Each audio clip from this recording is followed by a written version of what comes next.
slot, throws, left side, intercepted by the Wildcats. Intercepted by Hardage to the 50, 45-40, cuts it back in to the 35. He's got blockers in front. Still on his feet to the 30, 25-20. Hardage 15, 10, and taken down. And it will be Jackson running right, turns the corner, end zone touchdown. Third touchdown today for Justin Jackson. You can leave your hat on, baby. You can leave your hat on.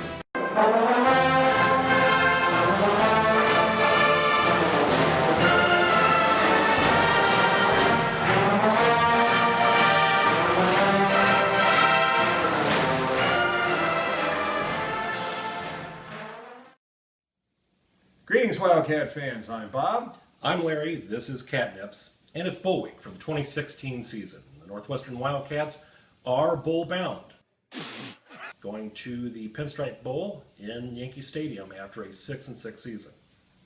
And December 28th, New York City, you've got to think that's a just reward on December 28th.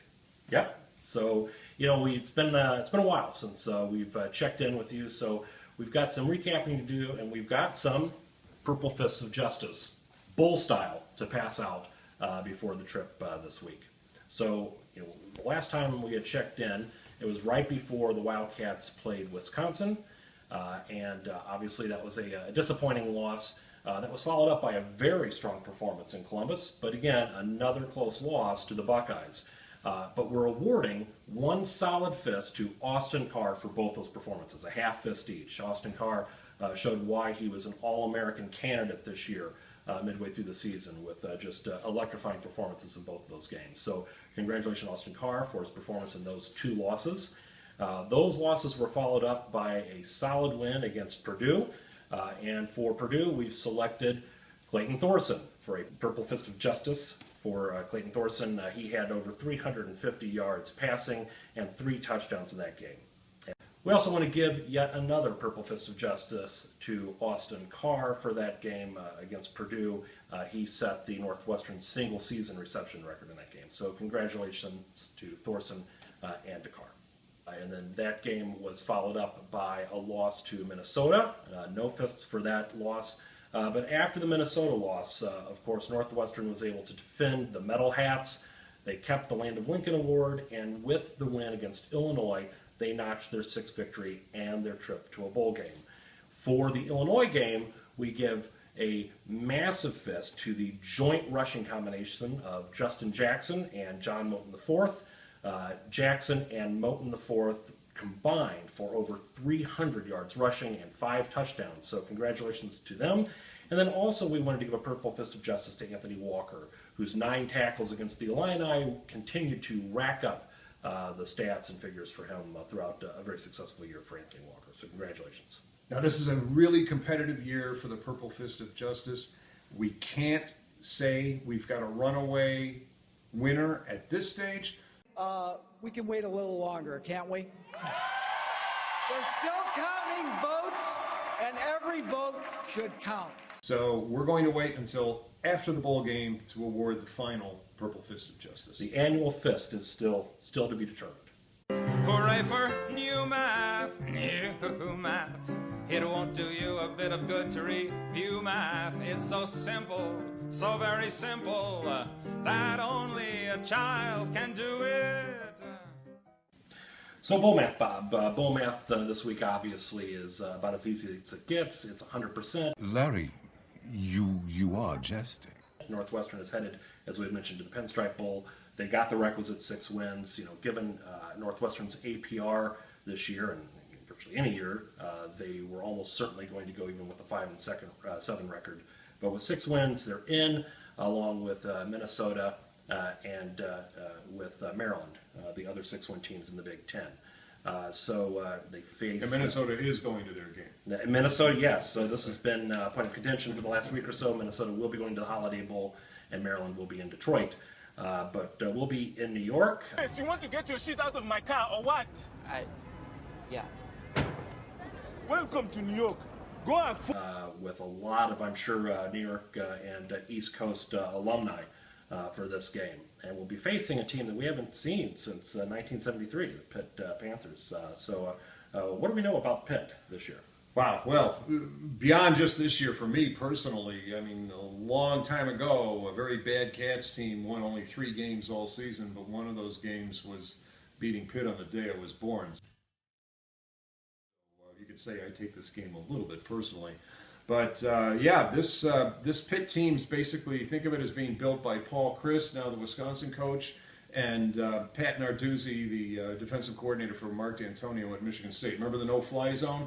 The architect of the no-fly zone is the head coach of Pitt now. Now, he doesn't have the defensive talent he had at Michigan State, so they've been involved in some shootouts. But notable for Pitt this year, their final game, they beat Syracuse 76-61. That's not a basketball score, that's a football score. The week before that, they hung 56 points on the Dukies, taking them down. And notable wins this year against Clemson and Penn State. So this is not your average 8-4 win, 8-4 team. This is a pretty strong 8-4 team. Cats are going to have their work cut out for them. One thing that Pitt has over us, they actually beat Bowling Green in the Motown Bowl a few years back, and the star of that game was James Conner, their running back.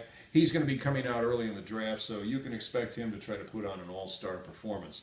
I think as far as the Cats go in this game, they're going to have to score some points. Hopefully they can run the ball and keep Pitt's offense off the field, but it's really going to come down to a weak pass defense for Pitt. How does Narduzzi try to compensate for that? He's probably going to blitz a lot. And like last year, as you predicted with the Outback Bowl, we would rise or fall on the backs of our offensive line. I think this is another one where the offensive line is going to have to step up under a lot of pressure and do the job if we're going to pull out a win here. Yeah, I agree, Bob. And you know, what's interesting is even after last year's bowl, throughout 2016, it seems like the success or failure of our team has been based on that line. And against the best teams we've played so far this year, we haven't had the best performance by our lines. It seems like only when we played some of the mid-tier and some of the lower-tier teams that we've actually seen that performance. We need them to click against a good team. If they're able to do that, then we have a chance. But you know, honestly, if the same Pitt team comes out that had played against Clemson, and I got to see that game when it happened, that's a formidable opponent. And both of our lines, offensive and defense, are going to have to play lights out and to match our skill players on both sides of the ball. Yeah, a couple things there. The Panthers are very, very good in close games, and I'd say they're probably better in close games than we are, so I'd be worried about that. The other one is if we do somehow have a lead in the fourth quarter, we've got to be more aggressive about milking the clock. We have a tendency to snap the ball with 25, 30 seconds left on the clock when we ought to be running it down to 3 to 5. So hopefully we can do a little bit better job of that. But, you know, that's pretty much it on the report for Pitt. God bless the NU fans that'll be there freezing in Yankee Stadium. Hopefully it's not too cold that day. And, you know, thinking about those fans shivering in the stands, I've got to ask the obvious question, Larry, is it time for potables? When football previews are the task, that's when Bob and Larry ask, easy time for potables, next game drinks and quotables, NU Wildcat notables, Lake Michigan boatables, a little scotch and sodables, it is time for potables. So, Bob, clearly it's time for potables, and this time, as we go into this bowl, we have a local wine from Pittsburgh. This is from the Pittsburgh Winery, and in honor of the last football season in which the Wildcats won a bowl game, this is a 2012 Malbec from the Pittsburgh Winery. Wow, excellent. So, Okay, cheers, and cheers. Cheers to a good and satisfying conclusion to 2016.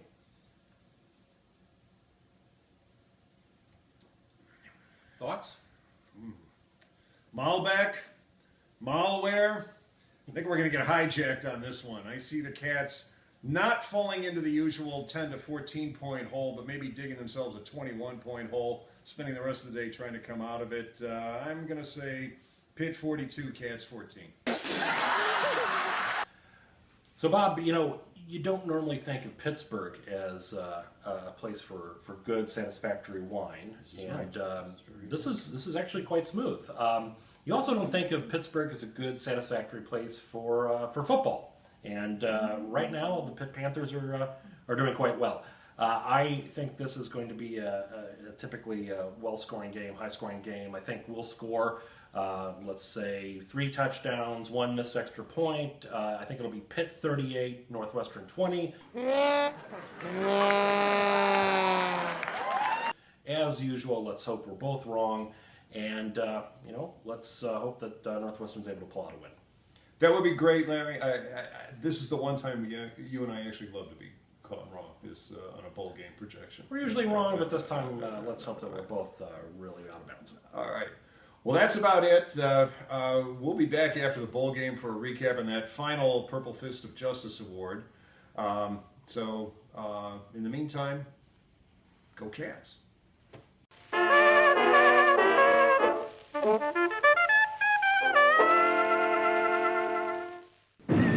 the year 1990, the New York City authorities declared the wasteland known as the South Bronx to be a high-risk area.